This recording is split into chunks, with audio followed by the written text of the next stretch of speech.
Okay, a little bit some arrangement. Let me see how it is going. Okay.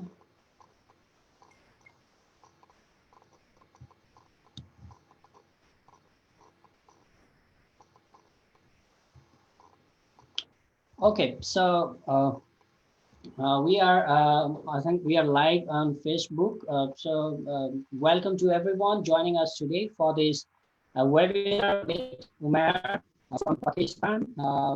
He's currently in UK due to this pandemic, as we just talked about earlier, and he has been following asteroids with his own this telescope with code N31.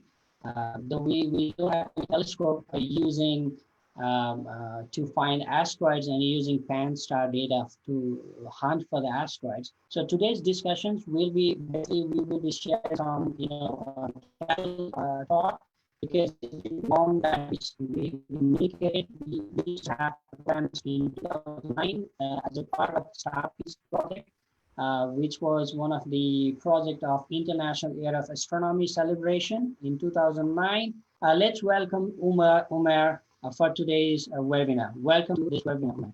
Thank you so much, Suresh. Thank you so much. Good to be here. Thank you. So basically today we will be discussing about why we should chase asteroids. You know, since you have your own observatory, which you're running in Pakistan, the Eden Astronomical Observatory, which also have the code Minor Planet Center Observatory code M31.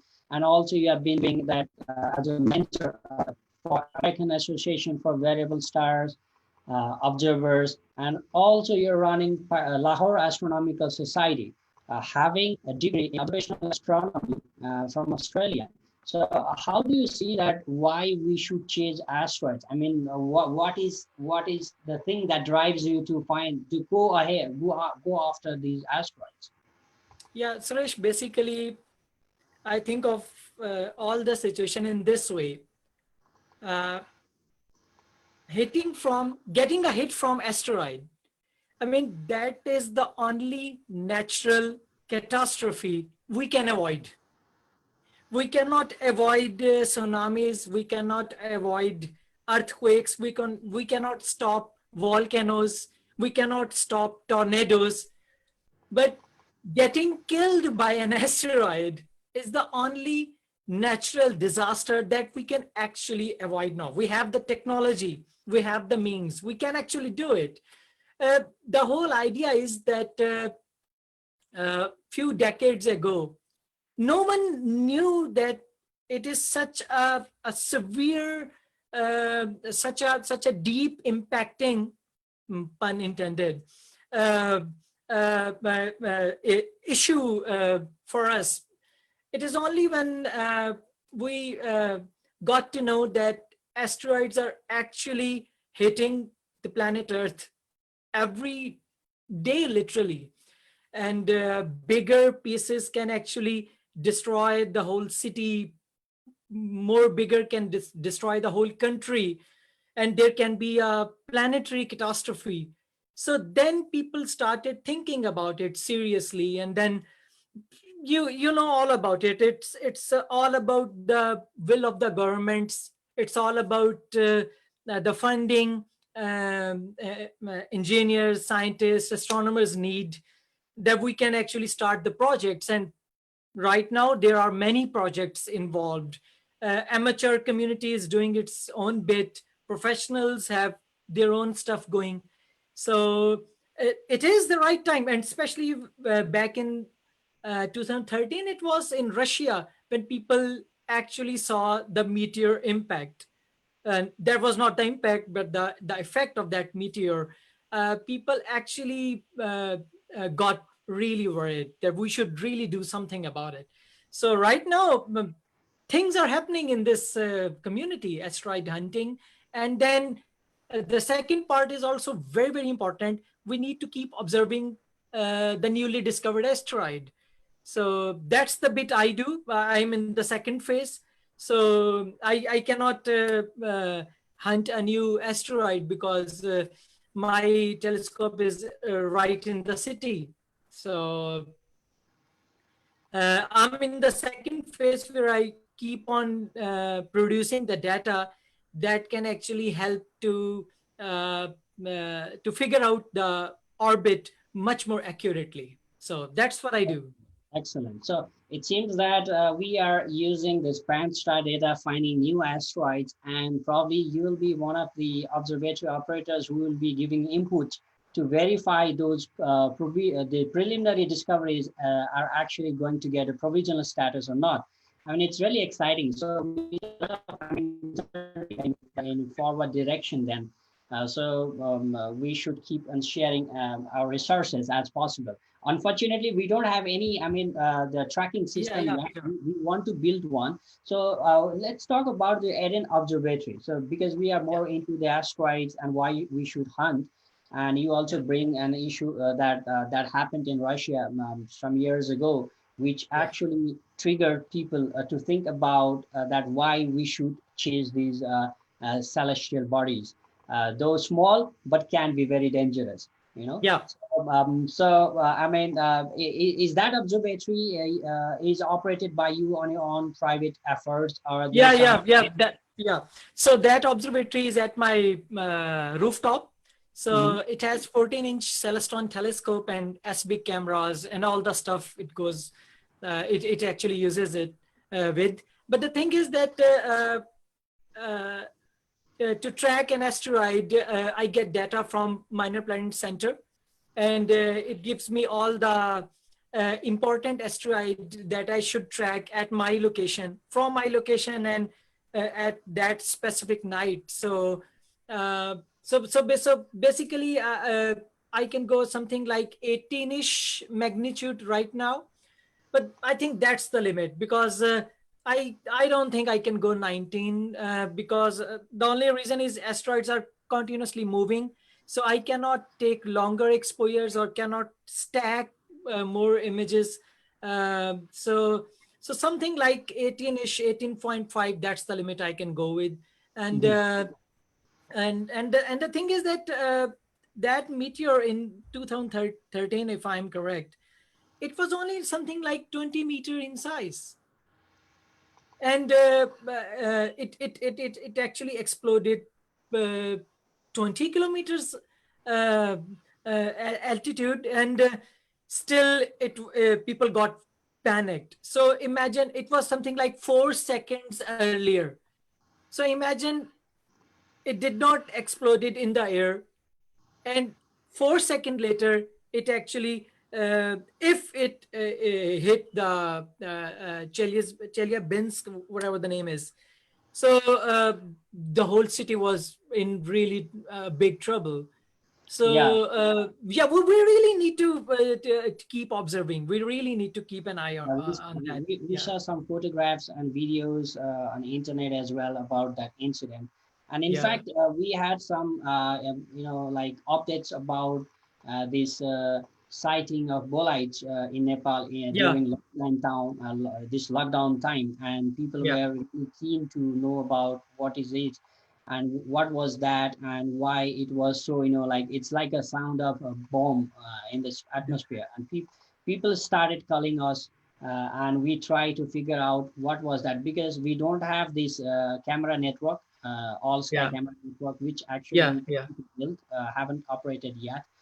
So yeah, probably in the next couple of years, we might be able to build some, at least at our office, so that we'll be able to monitor what is happening in the sky. yeah, So, yeah, but that bolide has really, created an environment to think of again why we should look for asteroids and we should chase them.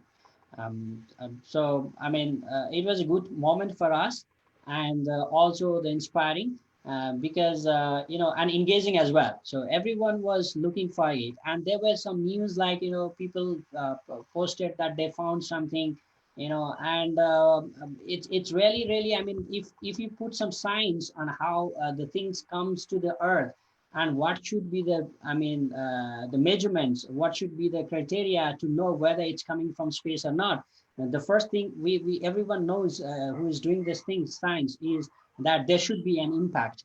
And nobody was able to report impact. There were some rumors around, The people collected ashes from their houses and saying, "Oh, it's the koila from coming from space," and the news or over online, medias, and even Yeah, some of the graduates, science graduates, collected something and showed, Facebook that, "Oh, this is a natural physics." And I asked them, "Can you show me or inform us, the impact side?"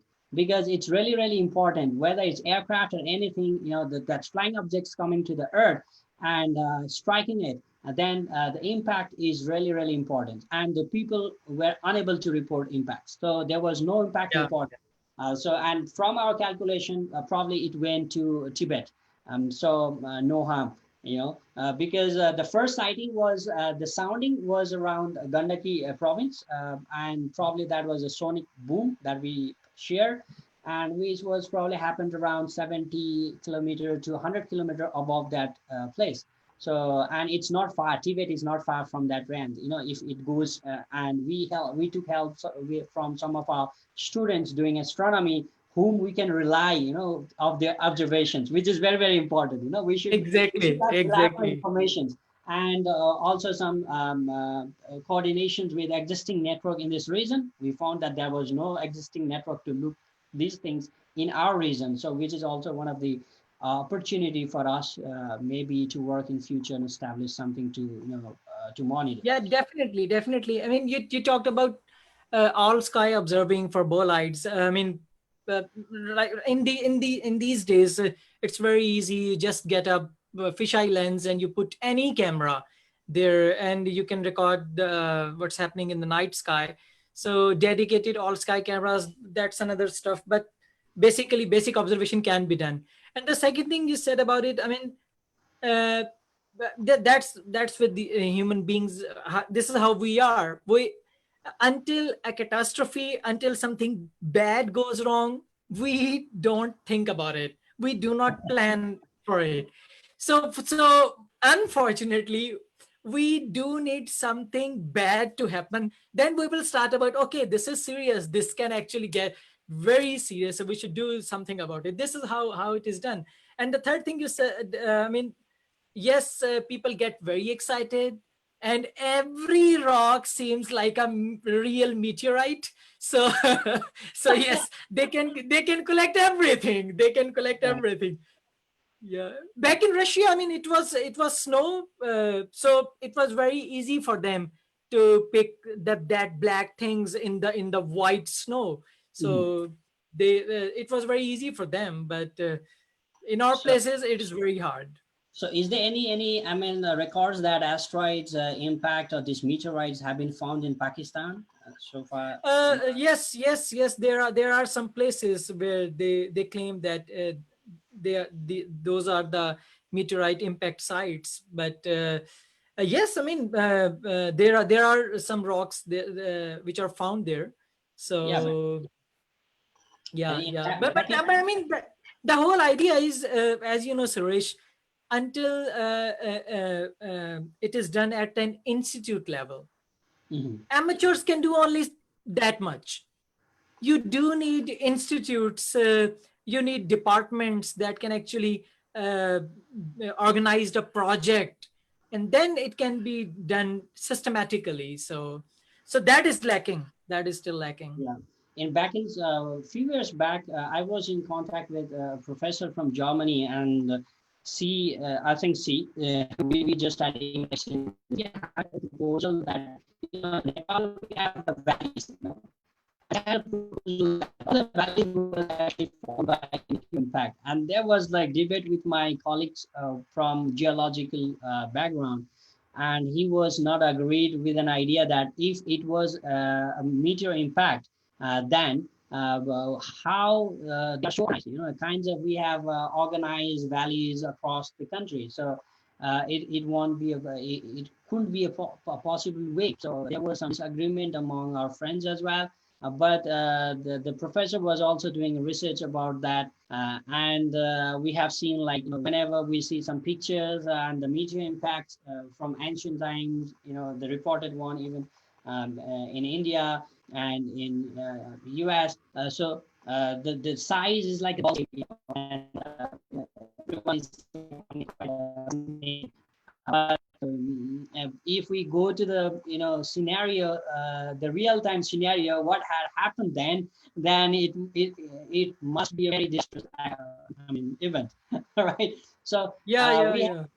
we have few students joining us from different parts of Nepal. Let me scroll down. So if I think they might have some queries. Sure, So they sure. I are. would love to. I can see basically they are. We have science teachers as well, and students from senior high school, junior high school, senior teacher, from NASO and other students and colleagues. So probably what I would like to request those participants joining us in June, they can write their queries in the chat box, and Umair and I will be interested to answer these questions as possible, or probably we will also allow you to ask that questions in person. But make sure that you make your questions very precise, so that it will be easy for us to answer. Anything related to asteroid. So as we are celebrating this International Asteroid Day today, June 30, and Umer have been doing this asteroid observations for a long time, and we at NASO also promoting asteroid. Installed 16 all about which has already helped us to discover more than around 800, more than 750 asteroids, preliminary discoveries, and 7 provisional, which will be named by the students who discovered them. And those asteroids are actually discovered by students from high school, even class 8 student, to the science communicator and teacher. So it's quite exciting, Wonderful, but it wonderful. will take Good stuff. time. It will take time, 5 6 years more time to have complete observations. And Umer is at position who gives a regular feedback, observing reports, probably some of our asteroids, because until and unless we have very nice data to know its Yeah, orbits, it won't get the number, and then until it get numbered, we are unable to name it. Like it's like a yeah, popular yeah. name.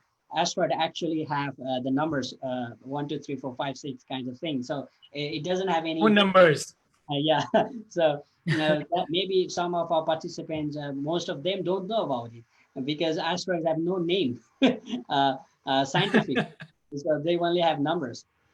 Yeah. So if you have any questions, dear participants, you can ask, you can write in the chat box. And those who are watching us live from our Facebook page, they can comment their questions in our Facebook page, the queries, so that we'll try to pick up that questions and answer in this live session. So we'll be probably staying for another 30 minutes, because Umer has another meeting. But we'll try to answer your queries as possible. I think we got one, Umer. And please Yeah, sure. write your queries if it is directed to Umer or to me, so that we'll have comfort Joan to answer your queries. Thank you for posting, Alish. So I think it's to Umer. Please, Umer, the question is for you. Uh, where is the question? It's in a chat box. You can. Oh, okay, got it, got it. So the question is, we're chasing asteroid from where we can prevent natural calamities in future. We can be. Okay, so that's about asteroid mining, I think. Yeah. Yeah. So the basic idea is that yes, uh, there are very, very important minerals and stuff in asteroids. Yes, that is true.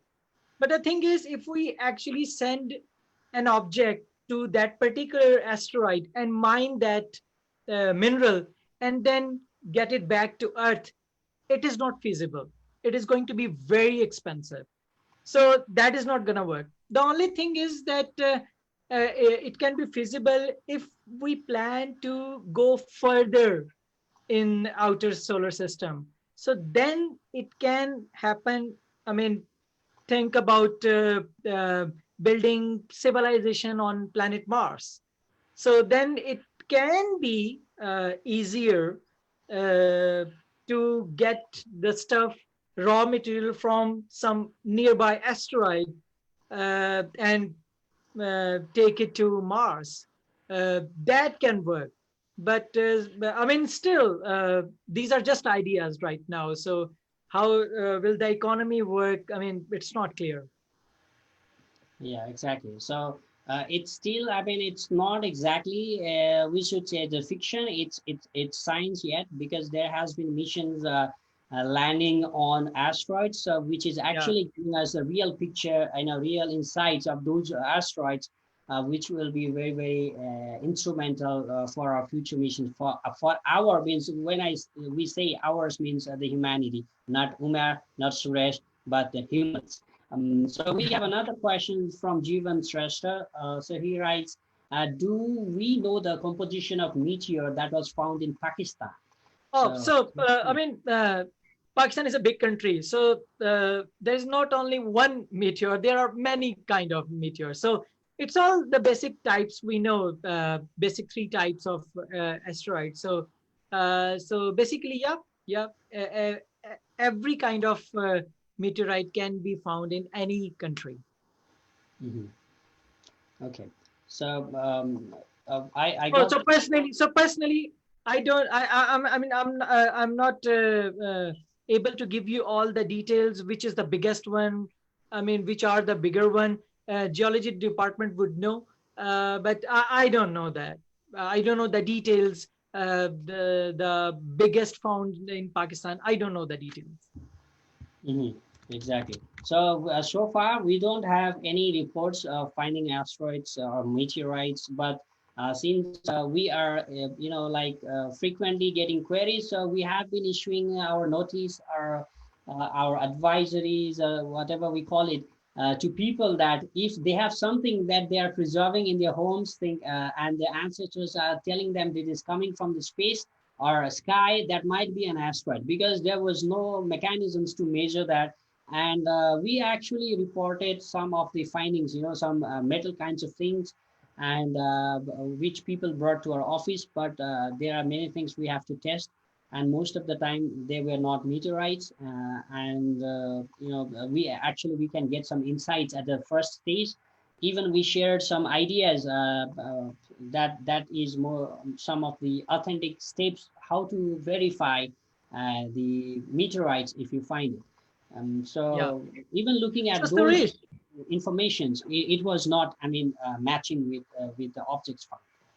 yeah. So Suresh, if I am allowed to talk about something about the usage of a telescope and a camera in finding, not finding, rather in observing an asteroid. Maybe your students and other people would be interested in that Yeah, yeah, please, because you please. have, Yeah, yeah. actually, we So have that insight from you as well, because you are operating telescope, you're yeah, observing asteroid, actually chasing. We are not yeah, chasing it. You are chasing. yeah, Because we are just finding, oh, there might be an asteroid, so we should look yeah, at it, and you guys are looking at it. So please yeah, give yeah. your insights how you chase them. Yeah. So basically, I mean, it's really very simple. I mean, in imaging, in astro imaging, in astrophotography, we know the sky moves because Earth is rotating. So the thing is that since everything is moving in the sky in astro imaging, we need those mounts which can actually track the telescope. But even with a very humble equipment, you guys can actually image an asteroid. So the brighter ones, at least. So with a very small telescope and with your DSLR, even everyone has a DSLR. So you can actually try imaging the bright asteroids. So all you have to do is to know the exact location.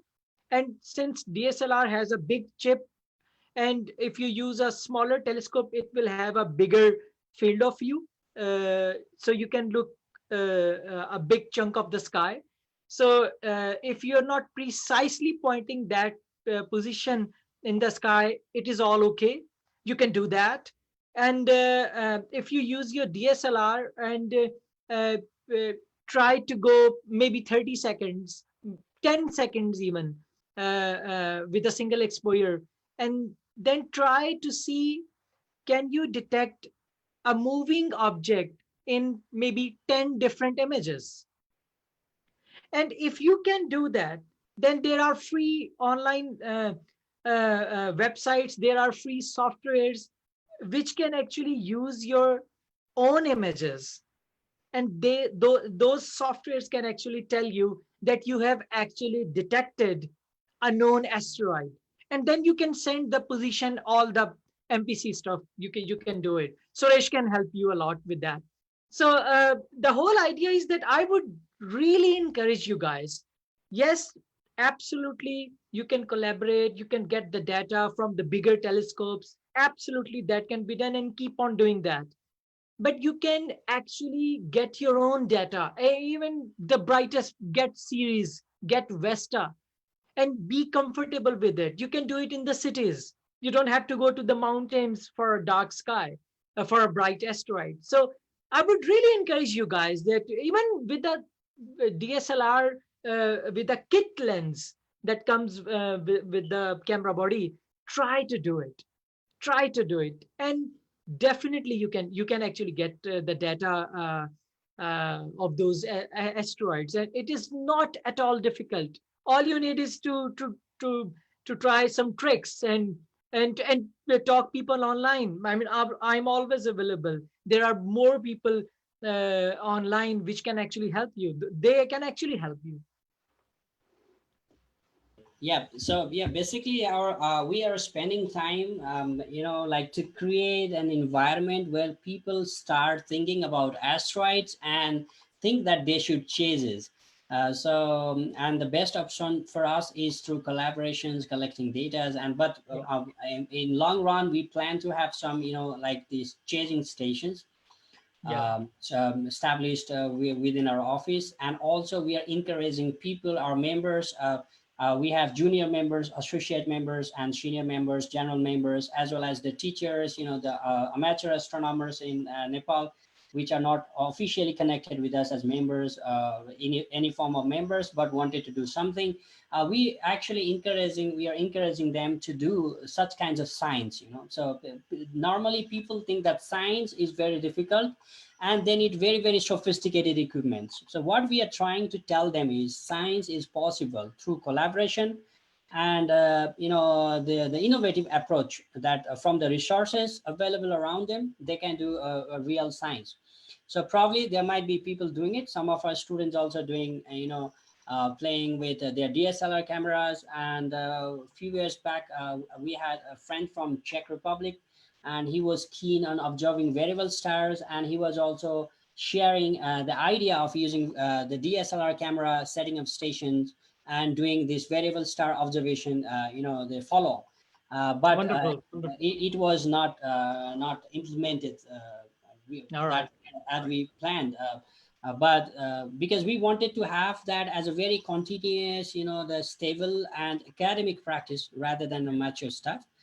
Creating some projects for undergraduate students, because I'm also involved with the university as a physics instructor, and I have access to these resources at the university, whatever available, and students have access to me because I'm also involved there. So to get the Wonderful. network, and the resources, whatever we have, like we have people of network of people like you, there are other people as well, and of course the resources also available within the country.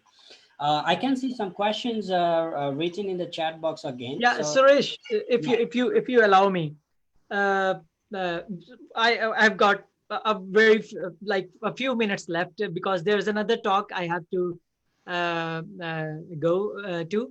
So uh,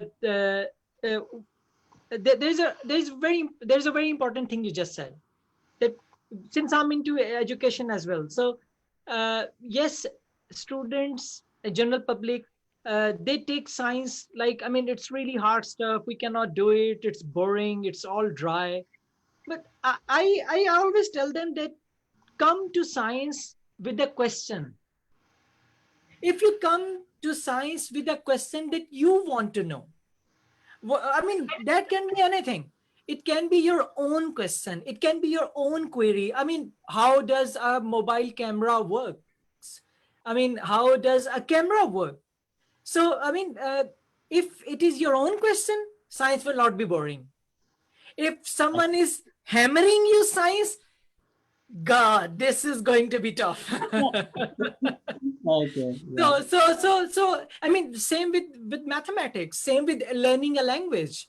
If it is your own question, if it is your own query, you will love it. You will love it. And yes, I can see Suresh, there are other questions. If you want me to go over them quickly, I can do that. Sure. Please. All right. So there's a question. How likely is the chance of severely hitting of big asteroid to Earth in the near future? Uh, we have actually come to know all the bigger, uh, bigger than 1 kilometer size asteroids, almost all of them. So the dinosaur killer asteroid is not going to come soon. So you can sleep tonight. So don't worry. So it's the smaller ones that can actually be a problem. The near Earth asteroids, that can be a problem, and we really need to work on that because there's a lot of stuff we don't know about that. And there's another question that NASA planetary defense asteroid deflection missions. Yes, NASA is doing a lot. There are other agencies, there are other institutes which are actually tracking and discovering new asteroids. And there are, I mean, Suresh will talk about it in detail. I'm just skipping over it, Suresh, so you can talk about it later because I Sure. need to go in 2 minutes now. So yes, there are many ways astronomers think that they can actually deflect an asteroid. Nuclear nuking an asteroid is a really bad option. So that can only work in Hollywood, but not in the real astronomy world. So there are ways. Suresh will definitely talk about it. And Sure. the last question I can see is: Are we searching asteroid just for preserving our Earth, or is there any advantage? Yes, the other advantage is that you can know uh, the early period of our solar system, because the asteroids are like something like 4 billion years old objects. So if you know them, you can actually, I mean, they are the uh, time preserving objects. So if you study asteroids, you will know how the solar system was in that very early period. So there's a lot of knowledge, there's a lot of science we can know from studying asteroid, as well as not to be killed by an asteroid. So yes, it's a very, very important area. So Suresh, I'm really sorry, I really apologize. People don't know that, but there was a issue about the timing. So Yeah. it's my fault, I got it all wrong. It's, So I mean, we will have time to interact again, yeah, Umair. definitely, anytime, I would love to, I would It love to. was also our celestial coordinate systems understanding, that people like that. I mean, the saving Yeah. all mixed up with Yeah. that thing. So thank you very much for Yeah. joining us today, and we'll connect you again for this the carry on of these discussions in future. So probably we'll talking about more on your observatories. We would like to see it virtually or in person when you are back to Pakistan. Then we'd love to see your observatory so Oh, that we can definitely. give some insights to our participants, the people following us, and maybe they can do something better. So thank you for joining us today. And I'll be continuing with the queries from the participant side, both in Facebook and this Zoom for next 30 minutes, closely 30 minutes. So let's say bye-bye to Umar All right, for bye. Thank you, guys. Thank you so much. Thank you, Suresh. Bye. see you. Okay. So if you have any queries related to asteroids, asteroid search, and why should we chase asteroids, you can still put your queries on the chat box, both in our Facebook Live and in this Zoom. Those who are attending us in Zoom, they can write their queries in chat box, and those who are watching us from our Facebook Live, they can write their queries in the comment section so that I can get them answered. So I can see some questions here as well. So let's see this Akriti road, but how do we prevent the impact if the small but violent asteroids were to hit us? Well, this is one of the very emerging area of research. There has been a lot of people working on it. I really don't know exactly how we are planning to do it because I'm not an expert of that. But as far as I know, these things are something that like there are different ideas. For example, to impact those asteroids coming to our Earth or to deflect it in some way, and some other options as well. But all in all, so the humans on Earth plan to destroy these asteroids to go away from impacting to the Earth as possible. So I hope I was able to answer that question. So I saw some questions from Puskar as well. So what's the size of big asteroid which had been hit to the past, and what about the chances of asteroids hitting in the future or nearer to the future? The chances are, I mean, there are, if you go to the Minor Planet Center, which is maintained by International Astronomical Union, that's the center which maintains all these minor bodies except planets. It maintains comets, it maintains asteroids, it maintains, I think, trans-Neptunian object as well. So it created a database actually where we are putting our input as well through our collaborative effort with International Astronomical Search Collaboration. We call IJAC. So we started All Nepal Asteroid Search Campaign back in 2016, which is allowing us to hunt for those asteroids being from Nepal and using our existing laptops with internet connections. So uh, there are different sites, so but if it is about 140-meter wide or even smaller, I mean anything that if it comes to Earth might be dangerous and devastating. So we have to keep our eyes open. So for future, we don't know. There are some calculations. So there's a term we called a near Earth object, which defines some of the potential, the asteroids that might come to close flyby or hit the Earth probably. And again, among them also there are terms called potential hazardous asteroids or objects, which also has been categorized to see the amount of damage they can create to the Earth if they strike. So it can be another discussion in coming days because that's a separate thing. So near Earth object and potential hazardous asteroids or objects is another domain which is actually continuously monitored by different space agencies around the world because it needs a lot of funding, lots of human resources, a very systematic and robust system to track them, as Umer explained earlier. Okay, so there is a theory that say life on Earth also came from the asteroid. What are the possibilities on this? Yes, I mean there are different theories. So because as we discussed earlier, that asteroids, there is a theory with comets as well. Because what we know that the comets basically have is we always learned about comet as a ball of ice. So probably it is connected with the sense that it brought water to the Earth and some ingredients that makes life possible. So if you were joining us very recently and both in our Facebook Live or in Zoom, and you are not aware of the opportunities that is available for you in Nepal, then I would like to share about it.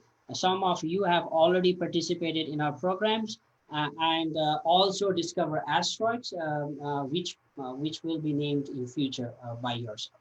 So we are running All Nepal Asteroid Search Campaign since 2016, and we already have 750 plus asteroids, closely 800 by today. And as a preliminary discovery is the first stage of discovery, which you do looking at the images that we got from our collaborator IASC, we call IJAC, and the images are basically taken from the Pan Star Telescope in Hawaii. which is a 1.8 meter telescope, one of the best telescope in the world. So you are actually looking at the sky with the best telescope possible with you. So if we had to install that and build on our own, it was nearly impossible because it takes lots of funding to establish such facilities within a country, and particularly when there are people who are not giving the interest, giving the effort to science, especially if you look at the government and policy that we don't have even 0.5% of GDP invested in science and technology. So people are arguing, we are arguing that at least the investment should be up to 1%. So that allows us to do more science and more activities in science and technology in the country. And there was another term included as innovation these days as well. But again, without funding, it might be very, very difficult to operate large scale. But there is another option that we shared earlier, and I'm repeatedly saying that the collaboration is one of the important factor. So through collaboration, we can do many things because we have enthusiast students, we have collaborator which have that has access to the resources. So if we collaborate and work together, then we have all these resources within our access. And accessing that, we can research, we can find asteroids and name it. So as probably you might be aware of that the fact that Nepal has named an exo world with and provided Nepali name. So we already have 7 provisional asteroids, which will get another names in future. So it was discovered in 2019 and 2018. One was in 2018, and rest of the 6 of the others was discovered in 2019. So there might be more discoveries coming up because we already have more than 200 preliminary discoveries after that. So we are waiting for further updates from our collaborators and minor planet centers so that we can say, how many we have discovered so far. So if you are interested, you can go to our website and find Nepal Astronomical Society /asteroid search to find details about our asteroid programs. So there is the questions I can see in a chat box that near Earth objects. A number of moon-like object has been found near Earth called not moon-like. Moon-like means in terms of size or anything. So you need to dig into more detail on it. So difference between near Earth object and Earth Trojan. So they are different. Trojans means it's kind of, we use a Trojan virus for computer software. So it's dangerous. So how are asteroids formed, and are there new one forming today? Well, so far we believe that asteroids were formed during the formation of solar system. That's why we called it the timestamp of solar system formation. So if we study those objects, then actually we get an opportunity to study the formation of our solar system. So they are all formed during 4.544 billion years ago. But there are other things like some debates that comets, when evaporated and only the nucleus left, that might also act as asteroids because there's no tail, there's no material to make tails, so it will go around. And when it is captured in some particular orbit, then start orbiting around, because comets usually we have short-term comets, long period comets, short period comets, and so that's why it's really important to see how we define asteroids and comets as well.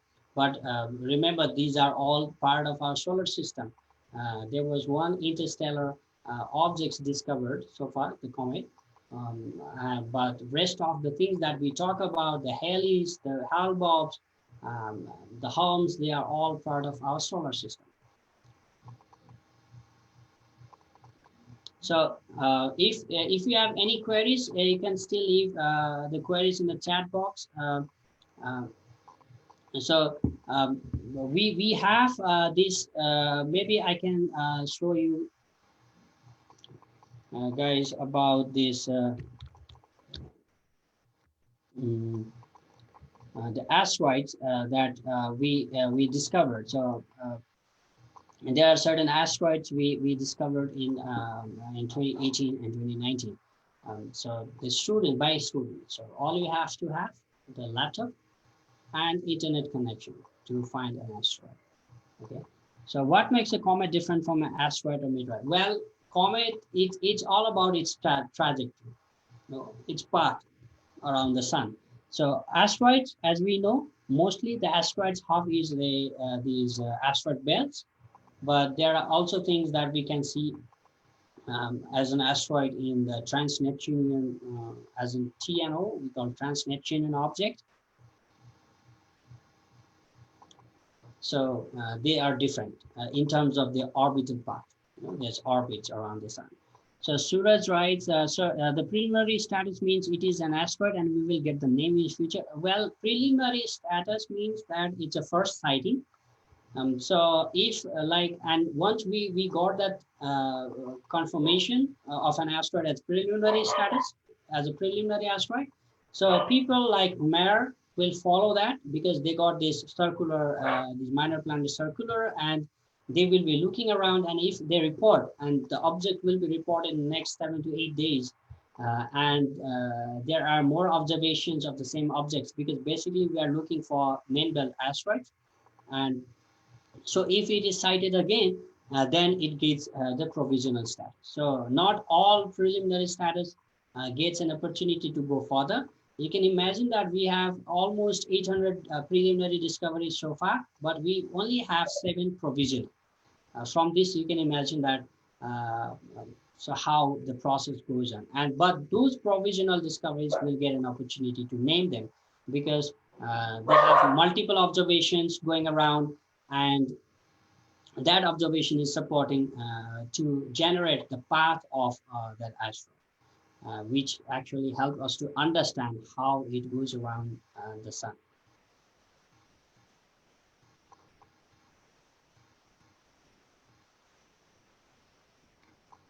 So do you provide the year that the IST, its asteroid has been discovered? Well, asteroids discovered from Nepal. It was in during our we had this month-long asteroid search campaign, almost 9 campaigns in a year. So in 1 year we organize around 9 campaigns, and in order to support students to learn more about the search, more about how asteroids works, what are their compositions and why should we chase and how we can search, we provide training programs as well. And that first one was discovered in 2018 December. So 2 were December, just discovered in December and January, and rest is from May, June, April, May, June. So we have total 7 provisional so far.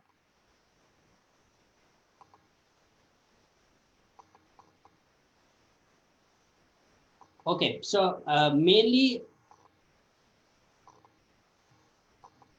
from overall, okay, yes, you can get the list. If you go to the Minor Planet Center, you just search on Google saying IAU Minor Planet Center, then you will get a website from where you can see how many asteroids have discovered so far.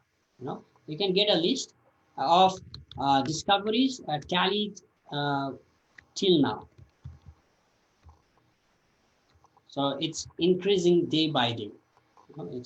It's ever evolving. So Minor Planet Center.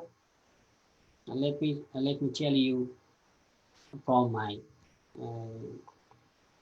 checking. So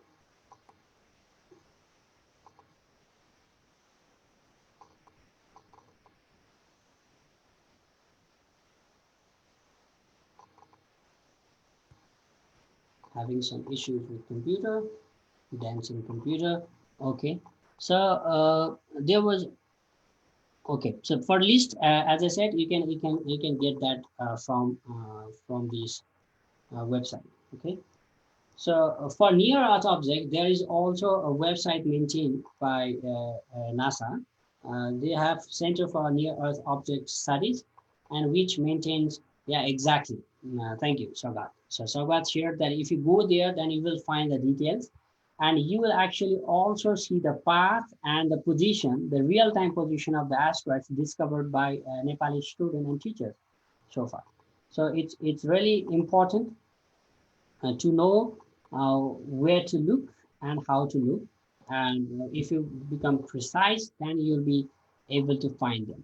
For solar system, you get all these details in. If you go to the NEO, then you'll find more, particularly, the NEO, near Earth objects. Okay. So yes, you can get the list like that. I'll send you a poll, probably launch a poll, and I would love to have you all answering this. Uh, Please answer in 1 minute time. So closely one likes. So please, I just started a poll for you guys, so you can respond to the poll so that I get an idea how many of you know that when is the asteroid day.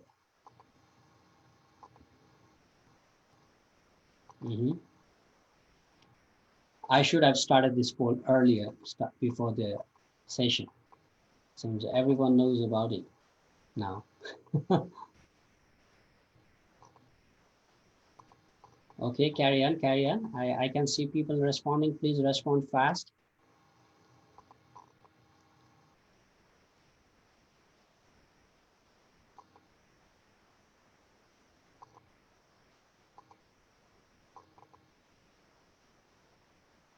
There are still people left to vote.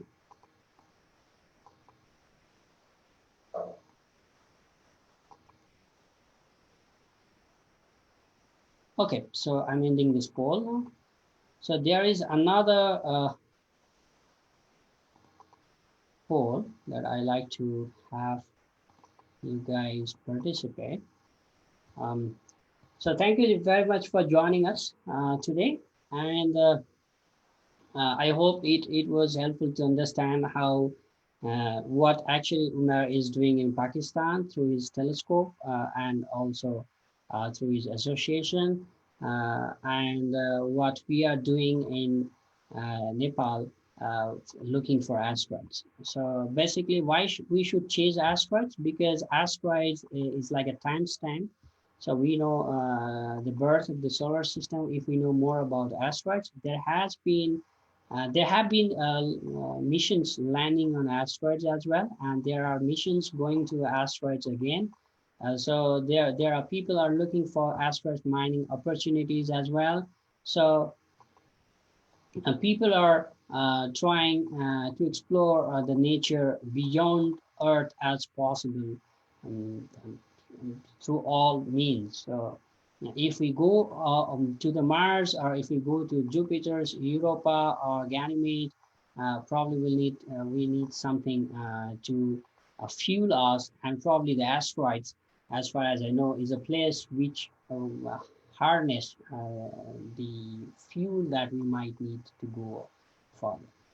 So there might be theories, there might be fantasy, there might be science fiction going around, but we all we can do is we can work with science, and we can explore, and you can check all the missions that have been done with asteroids before, and the upcoming missions that will go to missions. When you look to the missions page in any space institution, you just look for the mission science, the science part, the technical part, and the instruments that are used, so you can dig into the information and find more about it. So I'm launching another poll for you, and before we wrap up this session for today. So we are close to end of this session, and I hope you enjoy joining us today. And I'm just checking if there are some queries left in Facebook Live.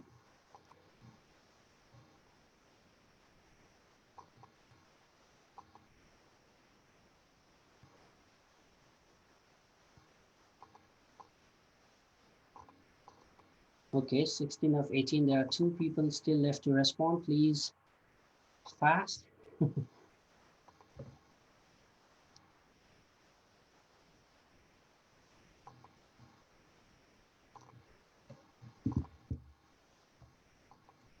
So again, so today is the International Asteroid Day, and I hope you all know why we are celebrating the Asteroid Day. Asteroid Day is to remember how dangerous can be an asteroid to hit us and to destroy the planet. So and create havoc situation. I mean, it's really important to chase those asteroids, and we have to, until and unless we know the path, until and unless we know how it works, then we can't know what exactly it is about. So it's better to know them, better to find them. To know them, we need to know the path, where they are, and that way only we can know more about it. So otherwise it's always difficult. So why we choose Asteroid Day on 30th June? It is because of the impact that happened in 20th century in Russia, which gave us these, the opportunity to look into these importance of asteroid observations and monitoring.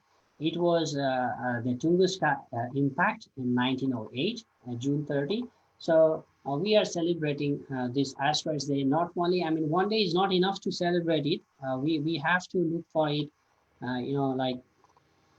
we have to hunt it. Until unless we hunt it, then we are not able to know more about it. So the first thing is we need to know them, and there are many asteroids to be discovered.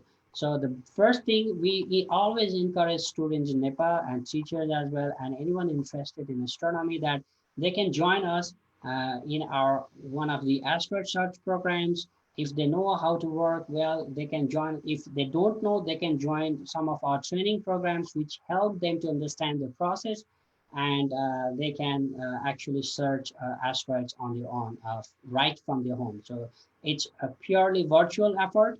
So we can have meetups as well, but since it is of virtual nature, so you can do regardless of your locations. If you are in Rolpa or Humla or Jumla, anywhere, or Itari, Daran, Pokhara, Argakachi, anywhere, so you can actually take part in our All Nepal Asteroid Search campaign.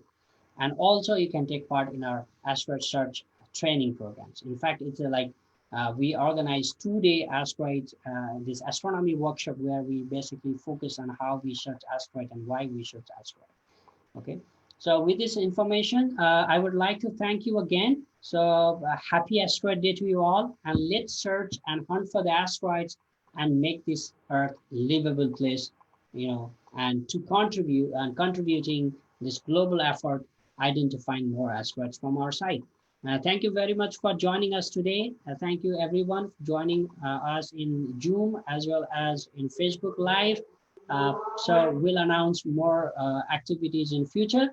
So you can check our website, and these videos will also be put in our YouTube channel, the recorded version. So please feel free to watch it or share it to your friends, which again help them to understand what we discuss, in case they miss this session, by any means, might be having a lack of proper internet connections or any other issues.